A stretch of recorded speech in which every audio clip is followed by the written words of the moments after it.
Welcome back to Thermal Vikings Podcast.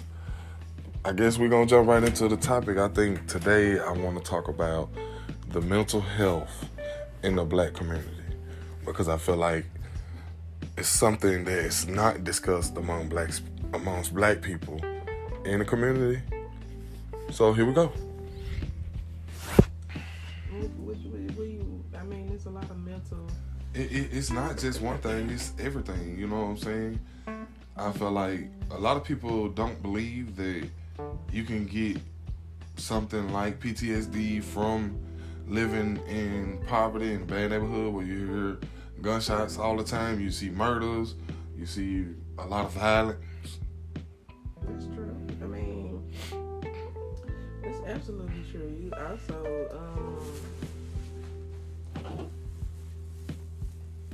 your livelihood, like who you live with and shit too. Think about if you got a crazy ass mama and daddy, the people who raising you, you know what I'm saying? PTSD is real, and everybody always just try to peg it as army men and military thing. It's not. It's a real thing. But I think the only reason why black people undermine mental issues is because we want to pretend like ain't shit wrong with us. But we also don't know how to communicate to where something is wrong. And we scared to necessarily, not even scared, but like, think about it when you was a kid. I ain't never had this issue with my mama. If I told her I wasn't feeling well or something, you know what I'm saying, we go straight to the goddamn hospital. I could be faking like a motherfucker, but we was going, you know what I'm saying? Either she was gonna prove me wrong or I was sick. And But my mama was different. Yeah, so I would say, Mama, I don't feel well. Ain't nothing wrong with you, boy. You got high ass fever, eyes yelling and shit, but we tell our kids ain't shit wrong. Or go lay down, and then the first time we see our children crying, you tell them ain't shit wrong with you, or shut the fuck up, or their feelings don't matter, so that make it even worse. And then too, we got we got a lot of abuse within the black community, and that causes PTSD too. So that's going and depression. So it's going from one thing to another in layers, and we don't necessarily understand that shit, and we think we already feel like something wrong with us. So, but we don't want to talk about it. So when this real shit really wrong with us, it drives us crazy. Like that one video I was watching, it was like last year, that girl holding that baby and letting the baby fall in the woodlands or whatever. Yeah. That was a hurtful thing to see. It because the comments. When something finally cracks in a person, when they have had it, you have people be like, you should have let me know. No, you knew. You seen, like, it's telltale times when something is wrong with people. And that's why I feel like a lot of people gravitate towards me, because I be like, you okay? Right, but that's the issue is like, let's not just talk about PTSD. Say depression. You know, it's a tall tale that black people get depressed because we've been in an oppressive situation since the beginning of slavery. You see what I'm saying? Yeah. So our parents and grandparents and great-grandparents and so on, every generation have taught the black community of black relatives that depression don't truly exist because we oppressed. And that's not true. Because we get depressed just like any other normal person. It's not a color thing, but it's just we not educated on it because we was taught that it doesn't exist. You're not depressed. And it's like, okay, if I'm not depressed, then what's wrong with me? Because maybe I don't feel like living. maybe I feel like the world is against me. Maybe I feel like I can't go on. That's part of depression. And it's also an issue with postpartum depression with women having children. Yeah. You know, they tell black women that they don't exist in their realm when that's not true. You can tell me every other race out here can have kids and go through postpartum depression, but black women can't. Mm-hmm. That's not true. I had my word with postpartum twice. Shit, with Lou, I considered knocking myself off a couple times. Wiki, same thing. You know what I'm saying? And it's not because I didn't want to be a mom. It's because it's overwhelming. You don't realize, and if I said this to you the other day, I never knew the word overtouched existed until I became a mother. I know I don't like people touching me, but that's just my own issues. But a kid touching you, and it seems so wrong that, you know what I'm saying, to be like, don't touch me, little kid. You know what I'm saying? But you become overtouched, overstimulated, such as the kid. You know what I'm saying? You really don't get proper rest. And it's just like, I just need a fucking break. So I'm not saying I motherfucking drive my kids off into a goddamn lake, but I'm saying I understand some mom's situation. And yes, you can be like, well, she shouldn't have had that many kids. Remember that bitch that drowned all her kids? It was like 6 of them little motherfuckers. Yeah, that was pretty bad. That was fucked up. But I can understand her because it's not, I need a break for a long ass time. It's, I need a break right now. Because I promise you, as soon as it's one of you, and you done been just... I have been in a situation when you was working and I wasn't working. Yeah. And I was with the kid, well, with Lou anyway. You know, it was very difficult, you know, to just maintain a day-to-day span and keep my mind framed. Yeah. You know, and focus, it's like you put all your focus on your children. And, you know, it's like, okay, now my brain needs rest. Mm-hmm. And you can't get that rest if nobody's there to help you rest. Mm-hmm. Now, I'm not saying that it's an excuse for anybody to harm any child, because a lot of people might get the wrong perception out of what we're saying. Yeah. And it's not that we're saying that it's okay to harm children. It's more of us saying that the reason why these things happen, you know, these set chain of events happen that led up to this. Yeah. And it's like nobody want to ever go back and figure that out. They're just like, oh, man, she drove her kids into the lake. She crazy. Okay, have anybody ever thought that she had postpartum depression? Because help don't come until it's too late with black women. And that's true. I'm a black woman, and I'm not a feminist. I can't stand that feminism shit. I can't stand that equal shit, because you need... But you can't be a feminist and be... feminism wasn't even created for a black woman. For a black woman. And that's what black women don't understand who claim that they feminists. Feminism was created for white women to get jobs and equal rights in the working place. Yes. It never included black women. Black women just picked it up. It was like, I'm taking this and I'm running with it. Well, no. You gotta... That's how come I do like... What's her name? Shahrazad Ali. Because she break that down to a science. And it wasn't black women like, I'm going to take it and run with it.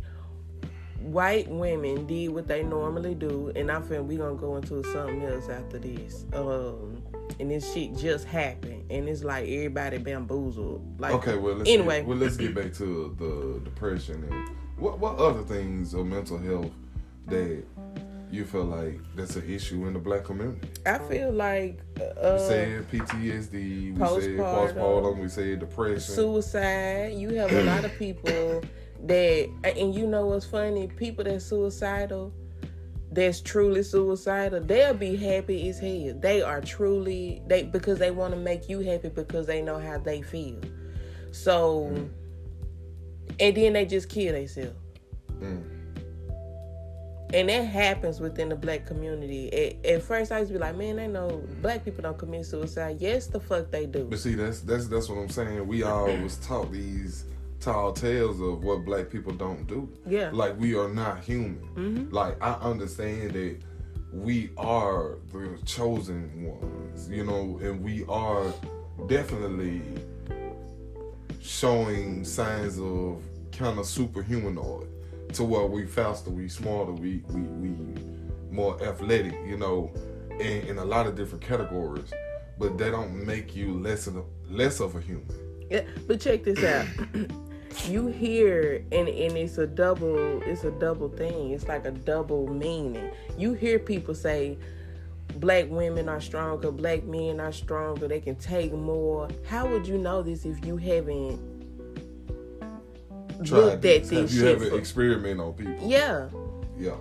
Because you gotta go way back past at the beginning of slavery, when they first discovered black people, and it's just like, oh, let me operate on them because they can take more pain. They don't need medicine because they don't feel pain like white people feel pain.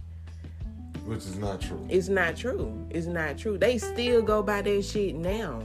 Black people do not. That's that 1 to 10 scale. Well, you know, it was an officer that said that, you know, they don't need tasers because tasers don't work on black people. Yeah, yeah. But I have seen plenty of white people eat a taser like it wasn't like it was a piece of a chicken or something, and keep it moving. It was and kept being aggressive. Yes. But that wasn't part of they studies or experiments. Mm-hmm. And I feel like that's what we have to understand as black people, is that we never looked.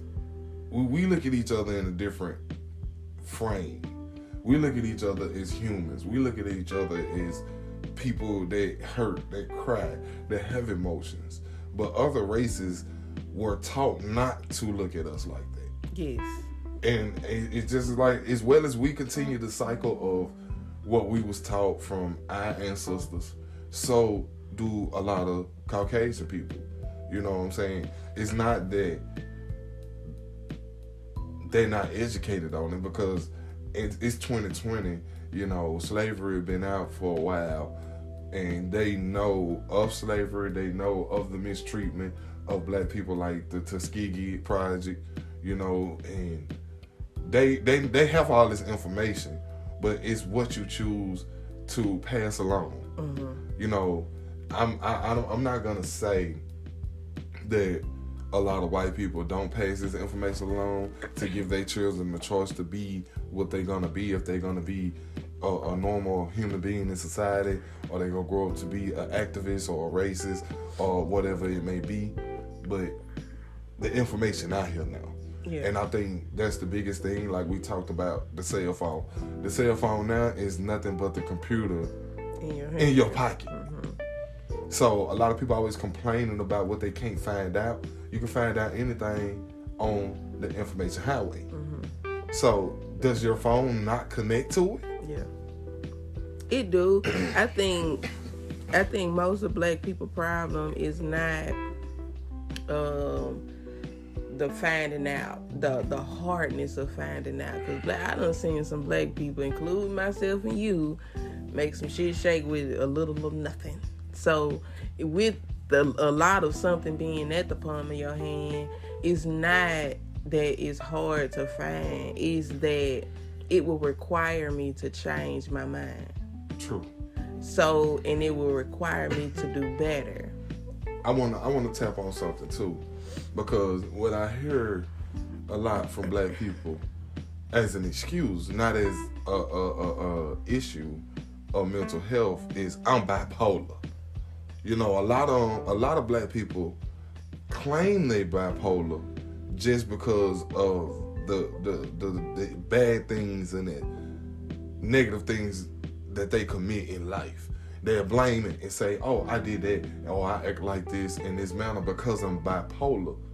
But if you bipolar, that means you imbalanced. So if you imbalanced, then something needs to get you back balanced. Mm-hmm. Nobody, everybody I ever met in my life that claimed that they bipolar, always rude and disrespectful and don't take accountability for their actions. Instead of you keep saying you bipolar, why are you not on a mission trying to fix what's imbalanced in you? You see what I'm saying? Yeah. I'm not saying that that's not true. I'm saying that bipolar been abused so much that now it's like a common thing to say in the black community. And you like, well, wait a minute. Just because you bipolar don't give you the reason to kill somebody. It don't give you a reason to hurt people. No, it don't. The thing is, like, I grew up with somebody that was bipolar. My mama. She is straight up, bipolar for real. And it's not how, because I could tell the difference when she being herself and having a bipolar episode. You get what I'm saying? Because it goes in episodes. And I could tell when she off her medicine too. And it's like a washover in her eyes. You know what I'm saying? It's I can see the washover, and I can see it's like it climbed with starting at sadness. You know what I'm saying? And it's true, yes. It's a lot of black women, especially black women, that be like, I don't know why I did it, I'm bipolar. But see, that go hand in hand with that religious shit. The devil made me do it, or you know what I'm saying, some bullshit like that. When all in all, we don't know how to not be irrational.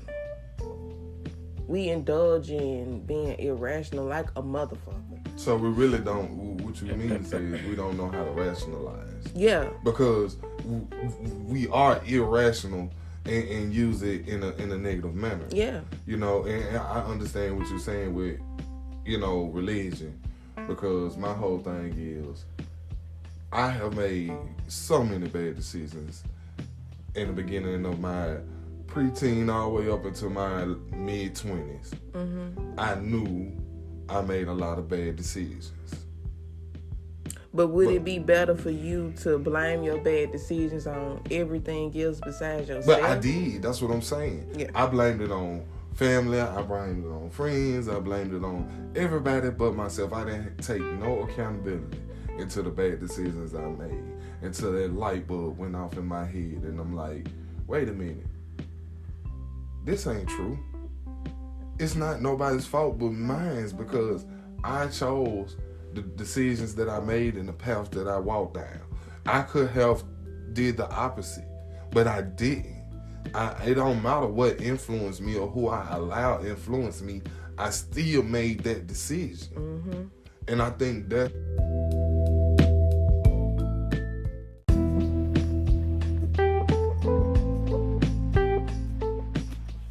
I'm back. I'm going to take a brief recess.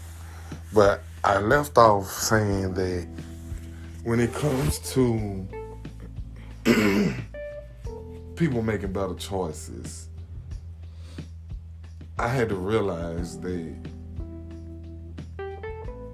I can't keep blaming people for the bad choices that I was making in my life that made my life a bad life or a bad situation. I have to start taking accountability for my actions. So now, things have got better and I have moved on forward. But it only got better because I changed the decisions in the mind frame and the way that I was thinking. Some nights I think back, what if I didn't change? I feel like I would be dead or in jail because, you can only make bad decisions for so long till they catch up to you. That's how I feel. Eventually, yes, you can get away with it, but eventually it'll catch up to you. So now I try to walk in a different light. I've chosen a different path, and a lot of people don't like it, but it's not for them, it's for me. I didn't do this to please people. I changed because I needed to change. I think that's what a lot of black people are afraid of is change. They don't like to adapt to a situation in a positive manner. It's easy to adapt in a negative way, but in a positive way, You know, it's like, oh no, I can't, I don't know about that. And you're like, wait a minute. But it's a positive thing. Yeah. So, you know, we talked about PTSD. We talked about postpartum. We talked about bipolar and depression and suicide. What's something else you feel like is, you know, a mental illness in the Black community that is not, you know, being talked about or understood?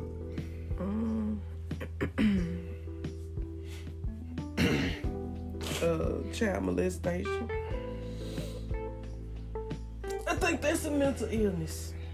You think it's a mental illness? Yep. I mean, I think we gotta agree to disagree on that, because I don't think that's a mental illness. But go ahead and elaborate and tell me why you feel that. I think it's a mental illness because within the Black community, we don't get help.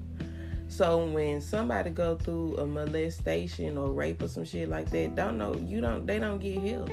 That's so true. Either the person or the kid that got molested or raped, they either they don't want to never be in that situation again, so they turn into the fucking predator. Mm-hmm. Or, you know what I'm saying? Well, that's true. Well, at first, you know, I did disagree with you, but I really didn't even hear the point you was coming across.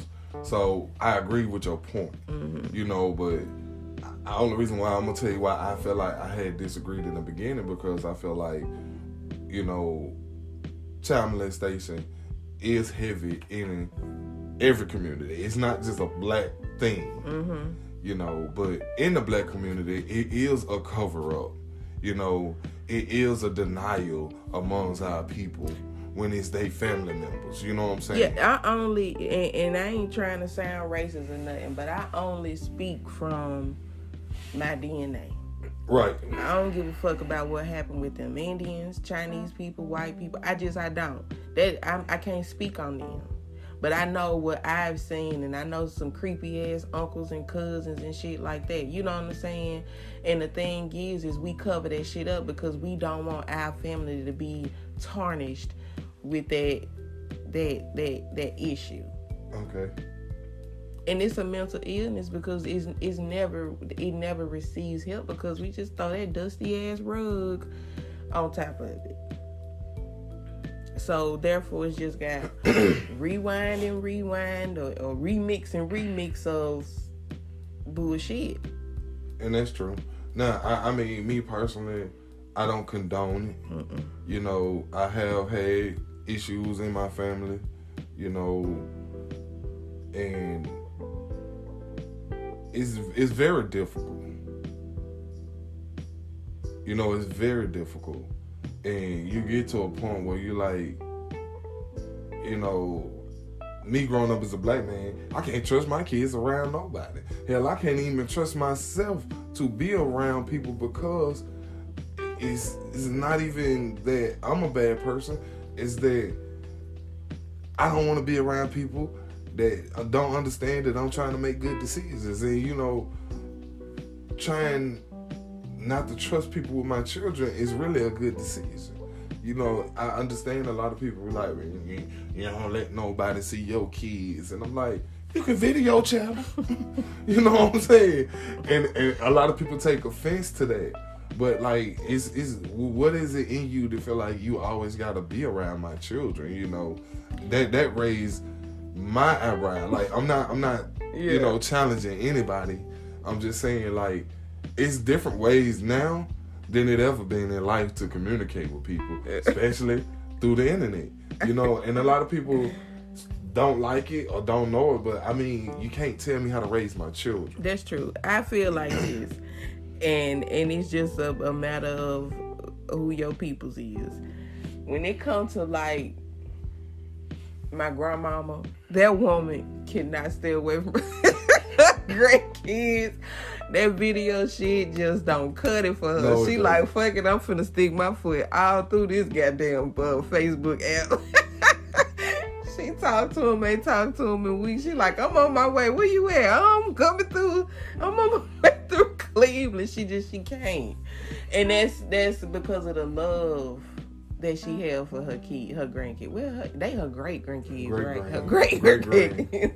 So that's just how she is. But when it comes to like distant ass cousins, like I don't, not the name call. Well, you know, I got some distant cousins on both sides. And they be like, we ain't seen the kids in a long time. Motherfucker, you don't know my kids. You know what I'm saying? So I don't give a fuck about if you ain't seen. Check my Facebook. There's some shit there. You know what I'm saying? But I just, when it comes to like my granddad and my mama, I know my daddy miss Lou, because he never really had a relationship with the other two. But that's just that. You know what I'm saying? My brother, we can't go a couple days without talking to the young kids. Even a newborn baby. You know what I'm saying? We can't. It's just we gotta. But I am fine with video chat. Yeah, you are. And that's the thing. It's really an issue with this pandemic. Oh yeah. You know, and that's what created issue, because you have to put your personal feelings aside and respect this social distancing thing. Like, I understand that people are like, well, it's a lot of people ain't social distancing. I get that. But how do you think people are still contracting the virus? Because they don't want to social distance. Yeah, that's true. You know, and a lot of people not taking the proper precautions. I think this shit, now see, we've been saying for a long ass time that the winter gonna be bad when it comes to the virus. You know what they done named it now? What? Twindemic. Twindemic? Who named it that? That motherfucker in charge of the WHO or WHO or whatever. But listen, and it's funny because I'm finna say something. You gonna be like, you sure did motherfucker say that shit. When we went over Dion's house a couple weekends ago, and we went in, it was like I kept saying, I miss your skin when I was hugging Fats. You know what I'm saying? Because I didn't realize how much I missed touching her. Now I see what my grandma was saying, because I'm always around the girls, our girls. But we wouldn't, Fats ain't been around us like that. And you don't realize you miss how they smell. You miss them. Especially me being a woman. I'm all, you know what I'm saying? So yeah, I get it. But I think with this shit we was talking about mental issues at the beginning of this. When this shit gets to some kind of normalcy, it's gonna be some people out here fucked up with some mental issues for real. Well, that's really why I was bringing it up. Because, okay. You know, this quarantine and the social distancing and all of this. For the people who have been following it, I feel like a lot of people gonna have some kind of mental illness, whether it be, you know, anxiety or depression or something. Yeah, it's really gonna be a lot of mental illnesses that come out of this. Yeah, and it already have. We just haven't been talking about it. Yeah, it will. And for FYI, everybody, me and Squeaky do not discuss subjects when we get on. We really don't. We just talk. And I did not know that that's what he was getting toward, so that's just to let y'all know that. But it will be a lot of people that has some issues mentally, because this is a weird thing. And growing up not like this. And also, everybody needs to be real mindful, because some people kids virtual learning, so they fucking homeschooling. Some kids go to school a partial day, so they basically at home. Which our kids are homeschooled 100%. Yeah, so you have to remember, just as well as it's hard on you, it's double hard on your kid, because they're used to being around other children. And even though you got multiple kids, it's not the same. No, it's not. So when your kid acting out or acting up, or, you know what I'm saying, just being not they self, you have to look at it as they going through something mentally too. Yeah, your house might be filled with all kinds of shit, but it's different. You know what I'm saying? Yeah, I think you just got to be patient with the situation. Because a lot of people, you know, or we freaking out. You know, they like, I can't handle this. The kids can't handle this. Mm-hmm. They got to get out. We got to get out. We got to get out. And I'm like, but you really don't. Yep. It's just how you handle it. Yep. I feel like just do shit that make y'all laugh. Like the other day, we went outside. We walked around New York for almost 2 hours. We go on the patio quite frequently. We'll light a fire in a minute. I don't give a damn how hot it is. We'll blaze a fire up. We just do shit. You know what I'm saying? We listen to music. We do shit. We go for rides. You just have to. You know what I'm saying? Because this shit just weird as hell. Like, we usually go to, like, bowling or Chuck E. Cheese and shit like that. We haven't been in so long. That's true. We haven't been in so long. This is the... 1 month is literally a year to me.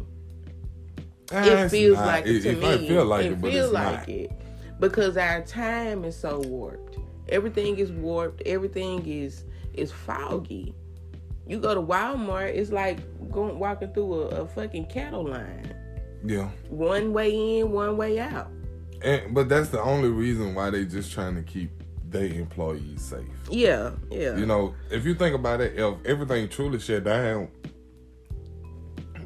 you wouldn't have food, you wouldn't have gas, you wouldn't have nothing. Yeah. You would have whatever you had in your home. And that's why we have been encouraging all of our family, everybody we talk to, we saying, make sure y'all stocking up, make sure y'all getting the shit y'all need now for later, because it's gonna get to even weirder, let me say that, way to where ain't shit gonna be in these stores, because people are they gonna get regular fucking sick. But I mean, people have already experienced this. Yeah. So the thing is, you can't say that, oh no, I didn't know that the store was gonna run out of shit. Because I mean, it been plenty of stores since the beginning of the pandemic that was like, listen, we don't have nothing, we won't have nothing probably for a month. And you like, a month? Mm-hmm. Hold on. Mm-hmm. But that's just because of what's going on in the pandemic. Mm-hmm. You know, it don't matter the way, you know, because somebody might try to dispute the situation. My bad. Somebody might try to dispute the situation of how the food process going and trucks and delivery, and I'm not, you know, here to dispute any of that. I am saying that it is an issue in the pandemic with these stores staying stocked 100% full 24/7. Yep. You know, I probably haven't seen a store fully stocked since last year. Mm-hmm. Maybe January, but I can't even remember. That's how long it been. Especially with us living in a smaller town, I'm used to being able to go to multiple Walmarts and only having 2. Yeah, it's difficult. Yeah, but it got its ups and it got its downs, you know. Yeah. Cause Chattanooga really ain't that much bigger. You know? And that's what you gotta understand. They just got more real estate. Mm-hmm. So you got less real estate out here and more trees. Yeah. You know, and property with no buildings and stuff on it. Yeah. So I want to say this to black women and black men. Black men do have mental issues. I think black people put the same pressures and bullshit on us as we do as a people on each other. Well, I agree, because you know, I'm not gonna say his name because it was a tragedy of how he ended, which he I don't know where he at today, but you know, whatever happened to him, which was said that somebody put something in his drink, but a lot of people didn't believe that. Yeah. You know, a lot of people didn't believe that until he decided that he was going to jump off a bridge. Then that's when everybody was like, okay, maybe he that was telling the truth.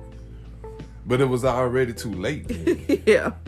That's how it be. Like I said, help always come for black people too late, because we don't want to believe that a family member of ours or a friend of ours, we just like, that motherfucker crazy. No, that motherfucker going through something. No, but I knew it was true when I talked to him and he didn't know who I was. Yeah. You know, I had been knowing this man for years, and I'm like, you don't remember me? He was like, nah, man, I don't know you. I'm like, okay. Something ain't right. Yeah. But see, then what's the next step? To tell his family, which I told his sister. Mm-hmm.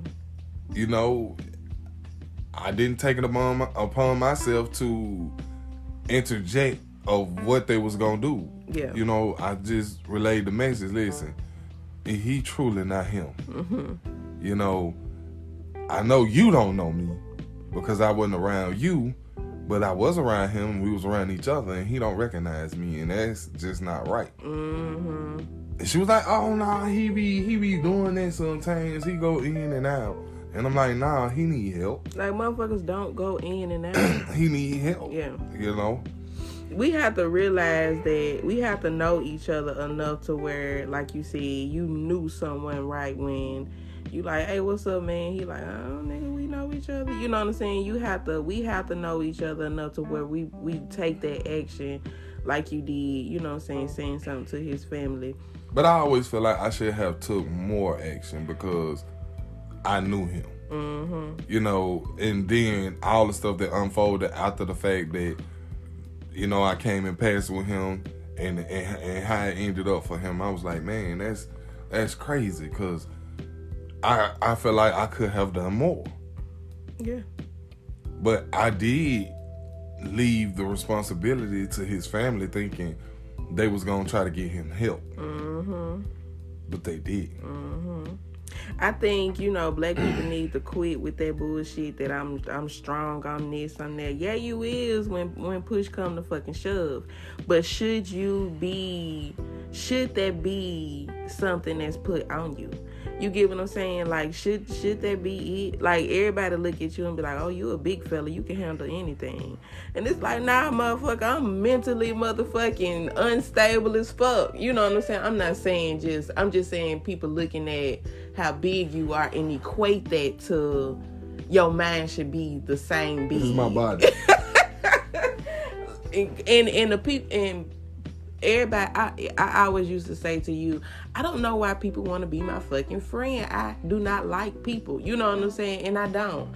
But everybody out, it took me now to realize, like, with the shit that I'm working with myself, now I know why people gravitate towards me like they do. It's like going to a priest or something. You know what I'm saying? Like in the Catholic Church, they go in a little confession. Like people tell me shit and I be like, I really don't want to know this shit. I don't give a fuck. You know, it's like, but I gotta confess my crimes and shit. I'm like, why would you tell me this dumb shit? But I get it because everybody needs that somebody that's non-judgmental. You know what I'm saying? To express, because we don't have that within each other. You talk to your grandmama and she looking at you like, you going to hell. You know what I'm saying? You talk to your mama and she looking at you like, I don't know why you raised like that. I don't know why you act like that. You raised me, motherfucker. You know what I'm saying? You know I'm crazy. Remember that time I skinned that cat? You know, it started then, but we don't. Yeah, we don't look at the early telltale signs. Yes. And that's really true. You know, that's what I've been doing lately. And that's what I've been telling you, you know, when we having to talk with our children, you know, it's very important to look at the early telltale signs. Mm-hmm. Because if you stop them or you address them at that point, you know, that really helps the person out. Yeah. You know, if you continue like, oh, well, you know, I didn't see it or I didn't know, because that's our biggest thing. I didn't see, I don't know. And sometimes it's true because we so blinded by other things, other worldly things, that we not paying attention to what's going on in our own yard. Yes. And we like, okay, now it's already here. You missed the early telltale signs. Well, let's just deny it. Don't take accountability. Just, no, I don't know. I wasn't there. They did what? And you like, well, wait a minute. So you telling me you didn't know that your child was going to be a serial killer when they was already skinning animals and shit at an early age. And you like, well, you know, I thought it was arts and crafts. I thought he was making moccasins. Right. I thought he was getting his fur for the winter. You know, and you're like, what the hell is you talking about? That's true. You know what, growing up with myself, I always been kooky. I don't give a damn who. They would tell you once upon a time of knowing me, I've told them I'm kooky as hell. I ain't, why you be doing? I'm kooky like a motherfucker. True enough, I am. But I understand it. I understand my own chaos.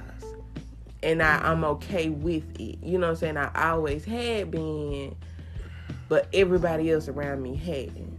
But a lot of people don't understand their own chaos. Yeah. They don't even know what they going through or why they going through it. They never sit back and assess it. And people never help people to sit back and assess it. In the black community, like, you know, people get cranky and they be like, well, leave me alone. And I feel like that's a definite telltale sign that something ain't right if you want somebody to not acknowledge the fact of what's wrong with you. That's true, but sometimes it's hard to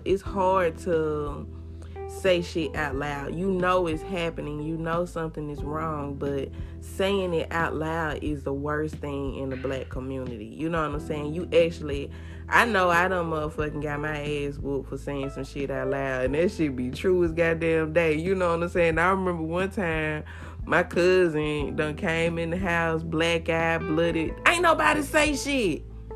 Ain't nobody say a motherfucking thing. Everybody like, well, you know, such and such be whooping her ass. Everybody thinking this shit, but they just going on eating rice and shit like ain't cornbread. Ain't shit happen. This bitch is beaten bloody. You get what I'm saying? But let's pull the old rug out and throw this shit up under there. And then when shit get to the worst point, it's like, oh, well, we should have did. Well, y'all, we should have did this shit way back then. Something should have been done. So basically, what you're saying that you also can have a mental illness that develop from abuse and domestic violence. Hell yeah. I agree.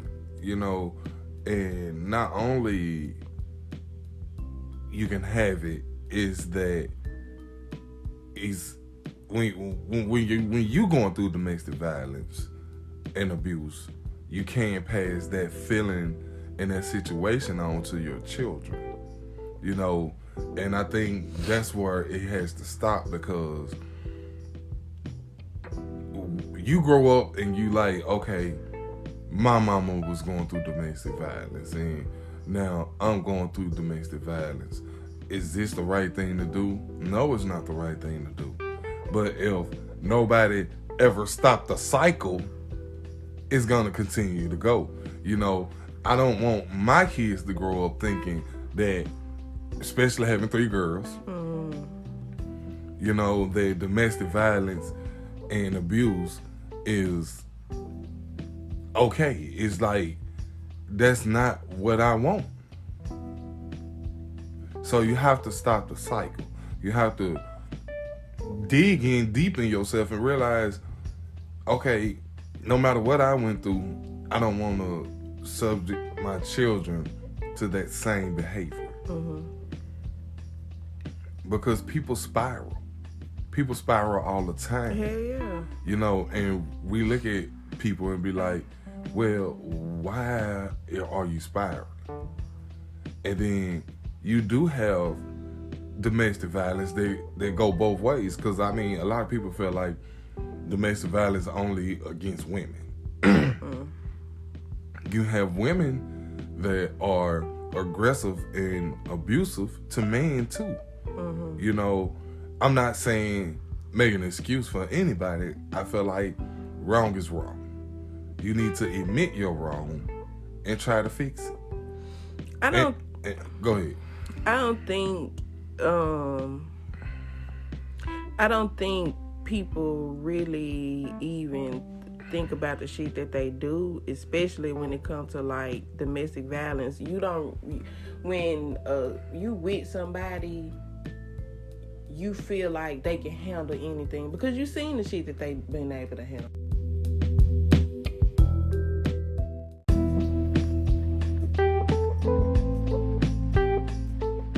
Welcome back. Okay, you finish it. We finish it up. Okay, we still project that strong or so-called strongness on our spouses, and I made a point the other day that women, especially if they got father issues, look for a father figure within a spouse. And then men, if he got mama issues, look for a mother figure in the spouse. So that's a playground for hell. And last night we was fussing at Lucy, and I told her, I said, Duty, if somebody could stand in front of you and say, I got all your bad shit right here in my hand, can I put it in your body?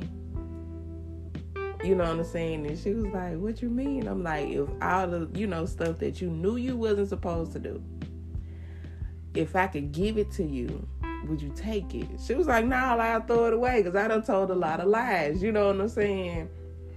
And it's like, well, okay, with that being said, why do something you know you don't want back? That's a good point. And she was like, well, I'm trying to fix it. I'm like, but what if somebody get tired of you and don't want you to fix it? What would be the first thing you think? She was like, I get mad. I wanted to say that's some bitch ass shit, but I'm talking to my kid here. You know what I'm saying? But do you think it's your choice to get mad if somebody don't want you to fix some shit you did in the first place? No. You see what I'm saying? So I'm like, okay, so now what we need to work on with her is some dig deep down shit, because like I told her and Mouse, because you know what Mouse did to her the other day, that little puffy ball they got. Mm-hmm. She hit her with them in the eye, because Mouse had a style, right? So she got mad because she had one and Lou did, and I'm like, it don't work like that. You know what I'm saying? It just don't work like that. So I come downstairs, I'm talking to you, but I kept hearing Duty say, stop, Mouse, So I go upstairs and she had it on that orange string, the keychain thing. So she standing by the closet, but she doing Duty like he in that other eye. And I was like, Mouse, is it fair for somebody to be telling you, stop, you hurting me? And you like, but I'm hurting too, so I want you to hurt. You know what I'm saying? I wanted to say that's some bitch ass shit, but of course, talking to my kid here once again. You know what I'm saying? I was like, Mouse, is that fair? But then I realized too, okay, we got some shit we need to work on also. Mm-hmm. Because kids develop shit, and especially if we not listening or watching, it can't be fixed because we don't know it exists. Right. So with me asking Lou, if I don't want you to fix your shit that you done, and your first thing is to get mad, I was like, how mad can you get? Would you get mad to the point where you like, I'm trying to fix it, you know what I'm saying? Mm-hmm. And I don't want you to? She was like, I don't know. But see, you know enough that you'll get mad because I don't want you to fix your shit. I'm done with it. But see, I already figured, it's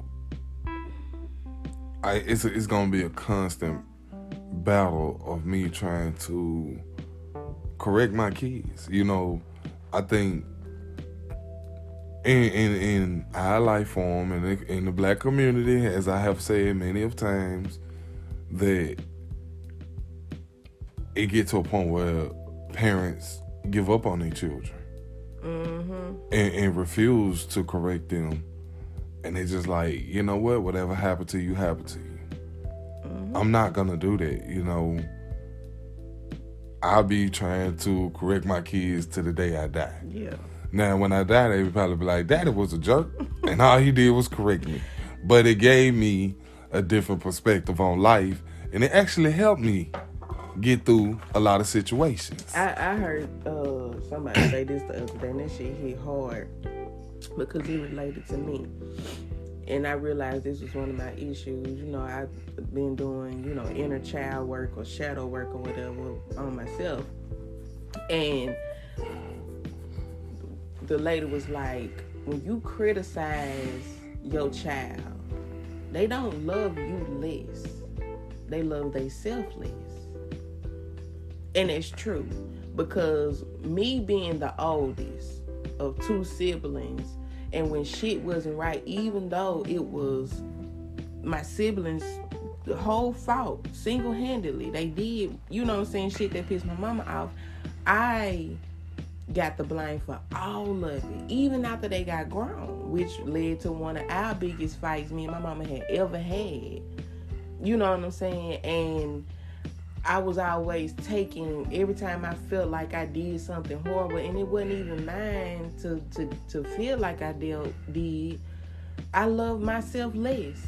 So the more she criticized me, I loved her more, but I loved myself less. You know what I'm saying? And then eventually I just came to nothing. You know what I'm saying? Which, you know, I done had my mental breakdowns and because I'm not a crier like that. And I'm one of the people, I just shut down rather than emotionally break down, because of course, you know, more than likely. Or verbally.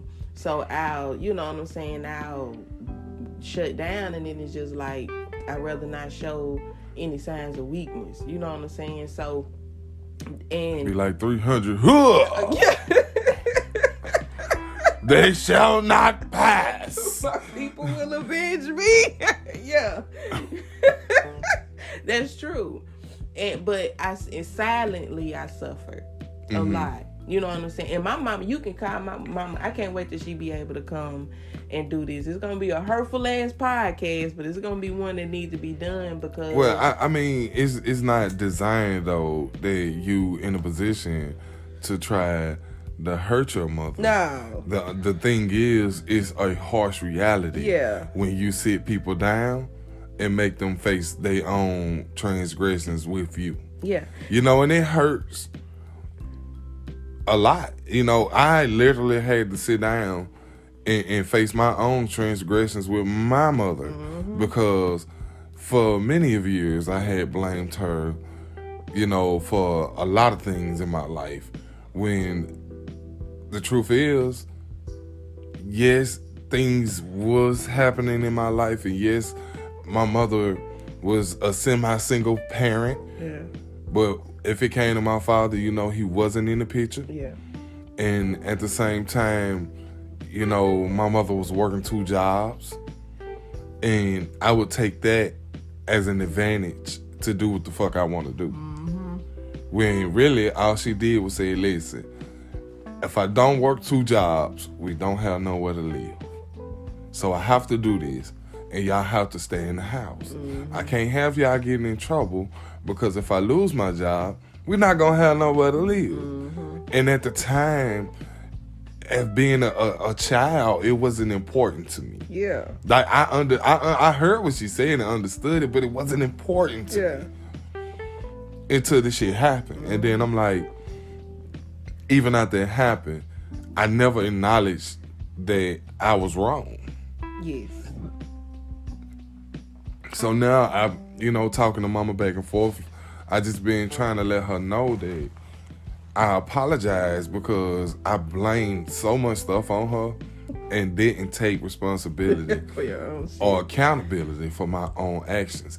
I was always saying, well, it was mama's fault. She wasn't never at home, but she was making a sacrifice for us to even have a fucking home. Yeah.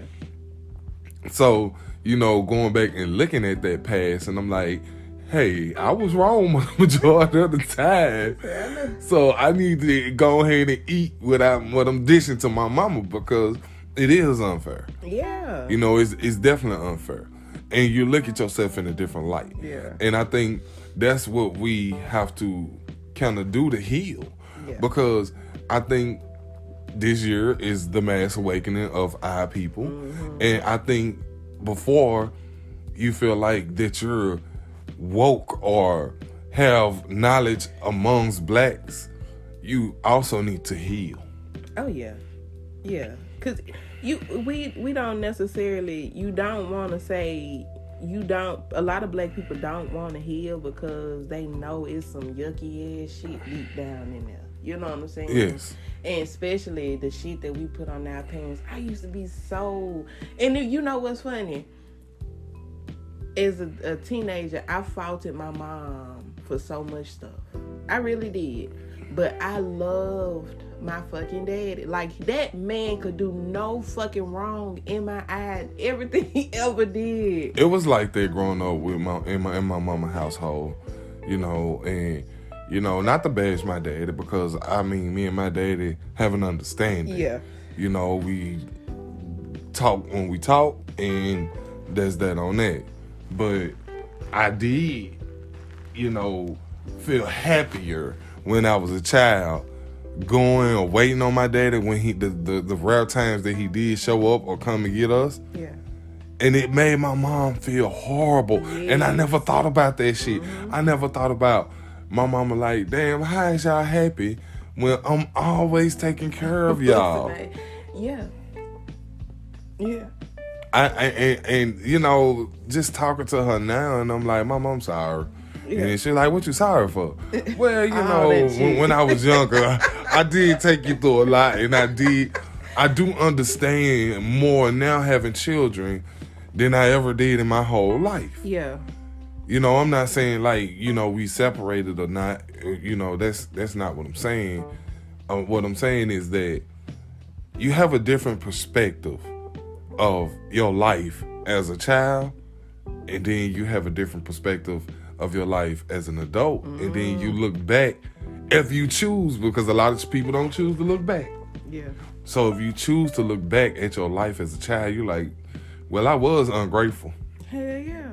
I was disrespectful. Yeah. And I didn't follow a lot of rules. I was the rule breaker. Mm-hmm. And you like, I should do something.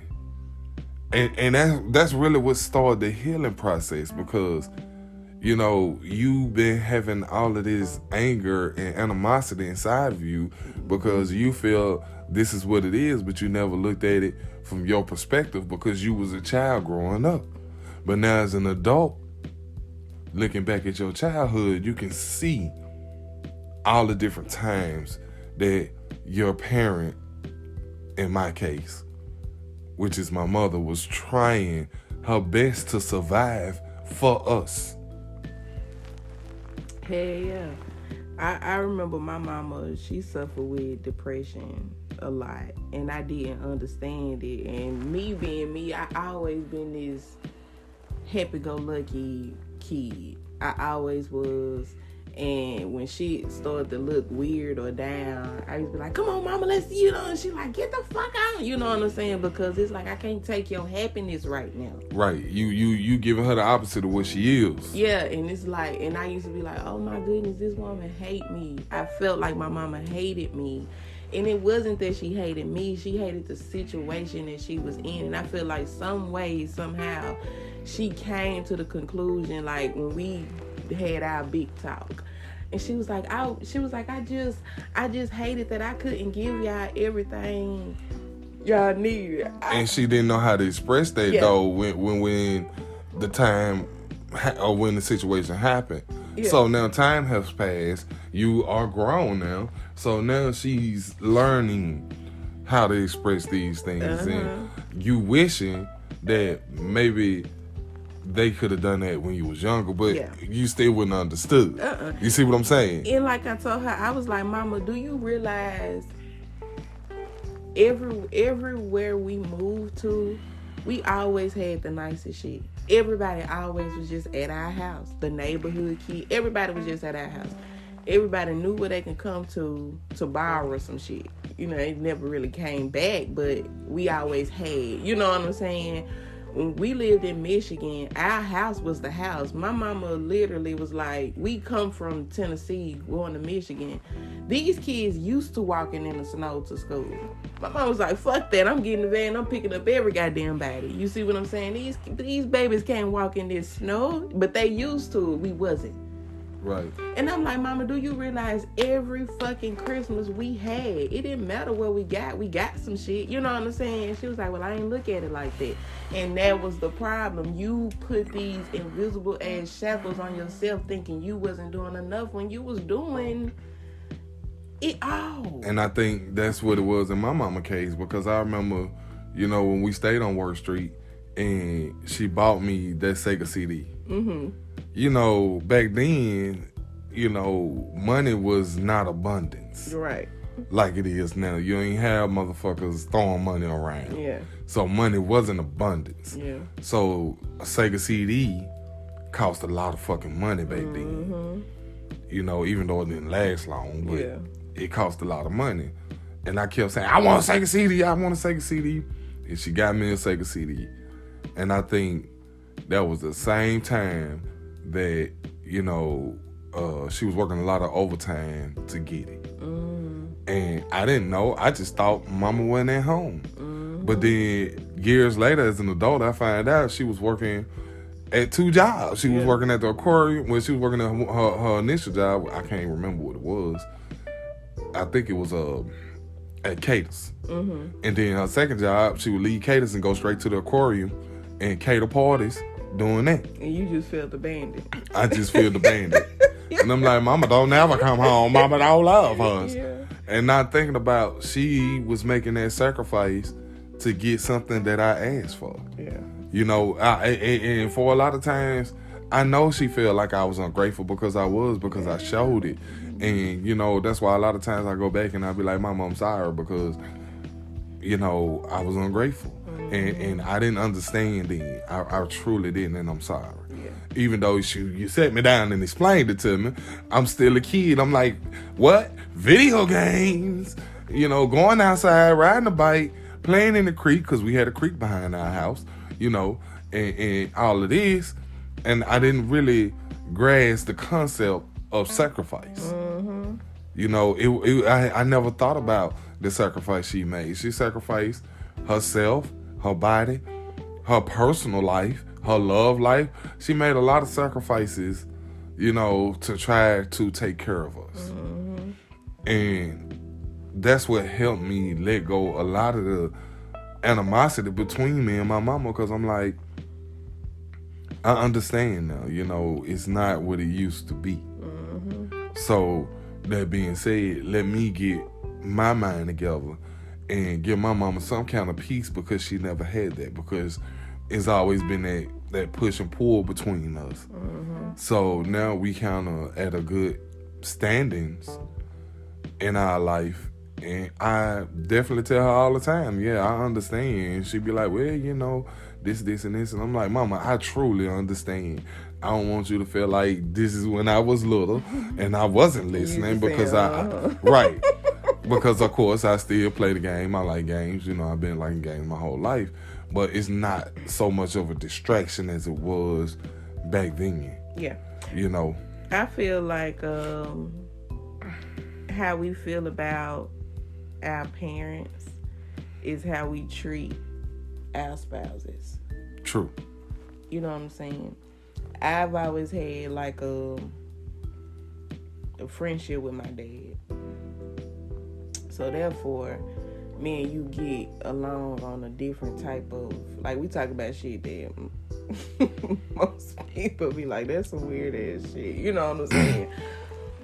But with my mama, I love my mama, man. Like, like I really love her. And I be wanting to just take away all the worry, the pain, all that shit. But I can't. You know what I'm saying? So I pop in every so many days. Hey, Mama, how you doing? Because, of course, she got animosity. She might still have animosity about shit I said when I was mad at her, when I didn't understand her stress. She didn't understand my little baby stress. You know what I'm saying? It was just like, you're a bad mom. She probably ain't never healed from that shit. Which, when we get into it, she bring that shit up. When you was 16. But see, that's the thing, though. I think in order to heal, this stuff has to come out. Oh, yeah. And you have to get past it, because, if I was angry or frustrated or hurt I said these things, but what I'm asking you now is to reconcile, apologize to one another, reconcile. I'm not saying you can't talk about it. You can talk about it all day, but you still need to reconcile with each other and come to a better understanding. Mm-hmm. Because you can't just say something or do something to somebody out the way and think you're not going to acknowledge it, because that's unfair to the other person, which henceforth is Chelsea Clinton. So my thing is, you have to come to a point to where you like, okay, I was wrong, you was wrong, we both was wrong. What do we do to fix this? Because we want to heal and get better with each other. We have to figure out what it is that we do to fix this, because every situation is not the same. Mm-hmm. So you can't use the same method to fix it. Yeah. You know, and that's what I think people got to understand. When you break somebody's trust and you hurt their feelings, or as they say, break your heart, you have to do a lot to repair that. You can't just say, I'm sorry, and think that it's done and it's over and we back to what we used to be. No, it's take time to heal. I'm not saying that it's going to take years or months. I'm saying give that person the opportunity to get past and heal from what you said or done to them. Yeah, I feel like, yeah, that's true. That's absolutely true. But I also feel like it's some shit that you just can't get past.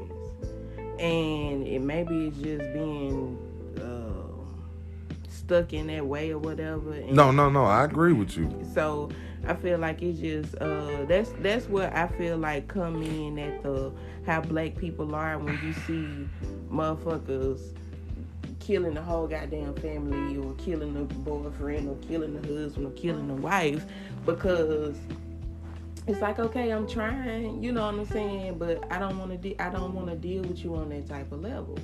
But then you got the person getting mad because that person is like, okay, well, I did all I could do. I don't wash my hands. I still love you, but it's just not there no more. This right here, I feel like is a mental illness. Now, it ain't no name for it, but the black community will sink the whole ship. Yes.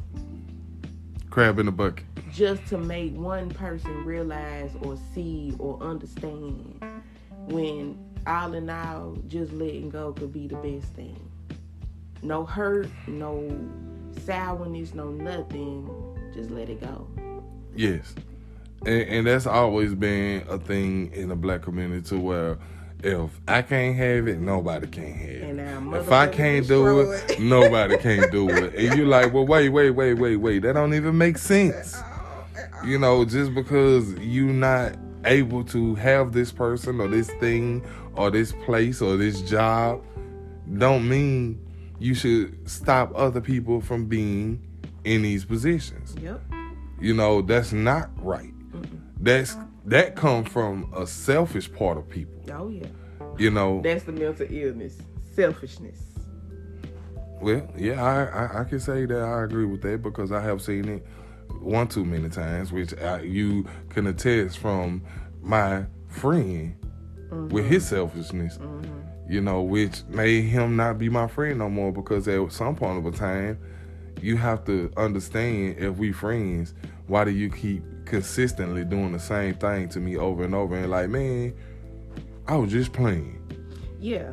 You wasn't playing. Your goal was to create problems in my life, not to actually help me or be there for me. So we're not friends. And I think a lot of black people got to understand that just because somebody say they're your friend, if they're not proven to be your friend, then they're not your friend. Yeah. Yeah. So you got to get away from that. You know, it's difficult, but you have to get away from that. Yeah. That's true. That's very much true. You have to, I think, in the same sense, black people love to hate each other, because we'll give and give and give and give, and then we crack. And then when we crack, it's like, I did all this stuff for you. That motherfucker know what they did for you. Why the fuck you gotta bring it up? You get what I'm saying? And then it's just like, you chose to do this shit though. Give me them shoes and them clothes back. Yeah, it's a mess. Right. And then you it's just like we can't settle on just letting it go. Letting it go. Yeah. That's it. You know, if you done, be done. Yeah.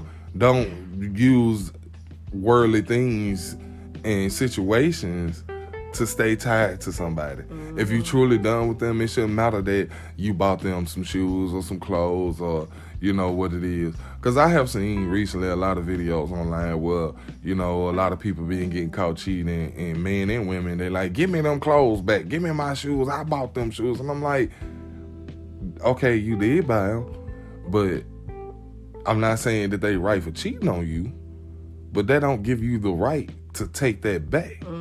Because if you done it out of the kindness of your heart. Supposedly. Allegedly.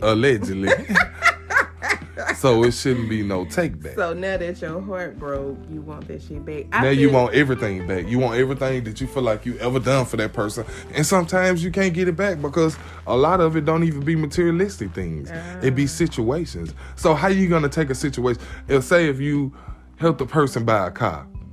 They bought the car, you help them buy a car, boom. They wrecked the car gone, it's total. And then all of a sudden, 2 months later, you catch them cheating on you. You can't get that car back or the money. I feel like this. If you just let them have it. Right. We watched. Let it go. Remember that video I showed you? That bitch setting the car on fire with. I thought. They blew up herself. Oh man, that was hilarious. That one. The other. Oh, the other one. When she walked through, and you was like, "This bitch about to set her own feet on fire." Why destroy the car? Well, that's just like the other girl though that blew herself up. Yeah. You know a car is a materialistic thing, and if he had insurance, it didn't even matter because they was gonna cover it because he didn't do it. All he had to do was file a fucking police report, and his insurance was gonna cover it. I remember one time I got mad at you and packed all my shit and left.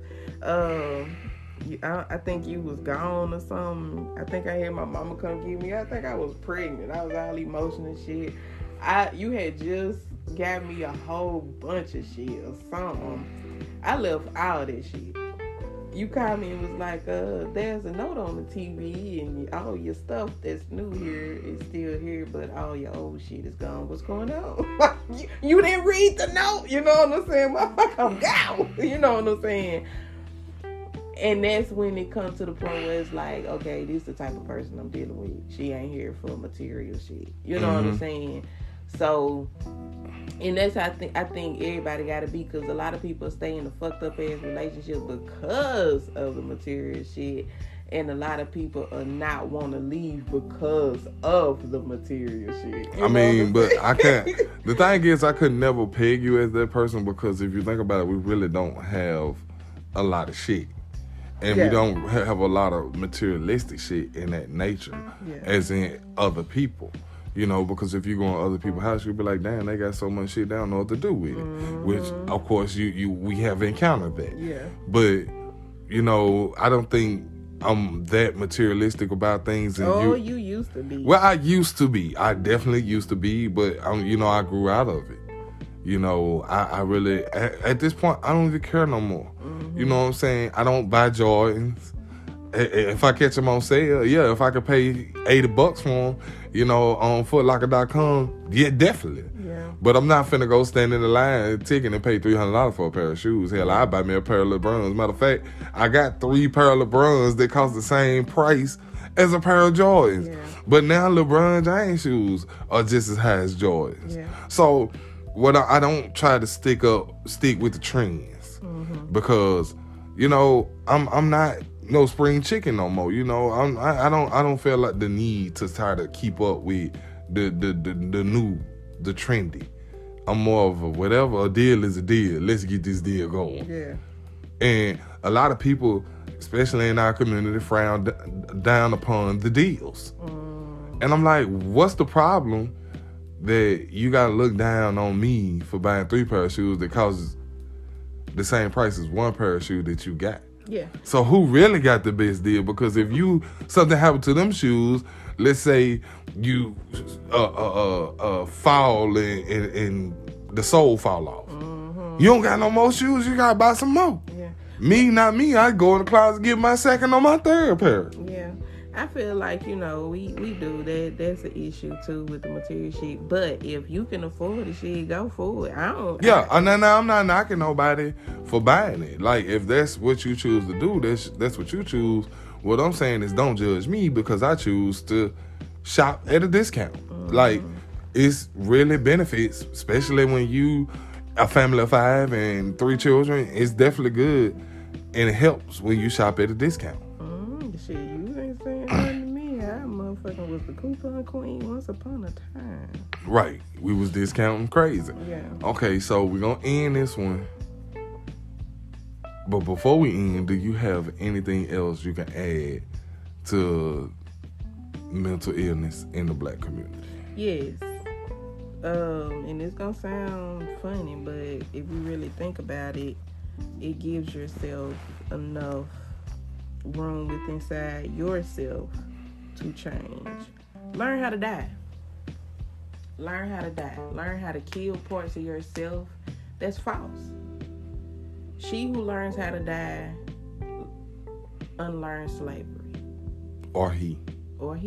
But the person that said it was she. No, it was a man. He pegged it as she. Okay. Because Mother Earth, she learns how to die every fall. Okay, so that's your ending advice. Mm-hmm. Okay, well, my ending advice is we are loving creatures, but we have lost our way from what we used to be. So now, in order to find our way back to being loving creatures, we have to heal first. We have to get rid of all the torment, all the anger, the negativity, all the animosity, with us and family. Not just Black people, but within the Black family too. It's not just people that you meet on the street and step on your shoe and you're ready to fight. With everything. We have to learn how to heal and be better people, and we'll be in better situations. Now, I'm not agreeing with any negative situation that's trending or what's going on in the world. I'm telling you, as Black people, if we stop everything that we're doing negative, we address everything that we feel like needs to be addressed or should be addressed that you don't even feel like, you start the process of healing. Once you heal, you will feel better, you will be better, and you will do better. But then only until then, it'll change if that process starts. But it takes all of us. Not some, not a few, not a handful. It takes everybody, because you can't teach these kids today if you haven't even healed yet. If you're not in the process of healing, or if you don't have any understanding on the person you are, how you are, and why you are how you are, you will just pass it down. It'll just be another cycle of a generation that's passed down the same hurt, the same pain, the same problems. That's how I feel. And if anybody out there that's listening that have any questions, we definitely, if you listen to us on Spotify or any other platform, we transfer you to Anchor. We have an email where you can email, and we can respond. We will be doing email response if we get a response. And if we have to, we can bring people on. It's just how you feel, I love my people. I love myself. I love my wife, and I love my kids. I love my family. But we have to heal, because times is getting rough, and in order for us to survive or to continue to survive, we have to heal. That being said, anything else? Yep. All right.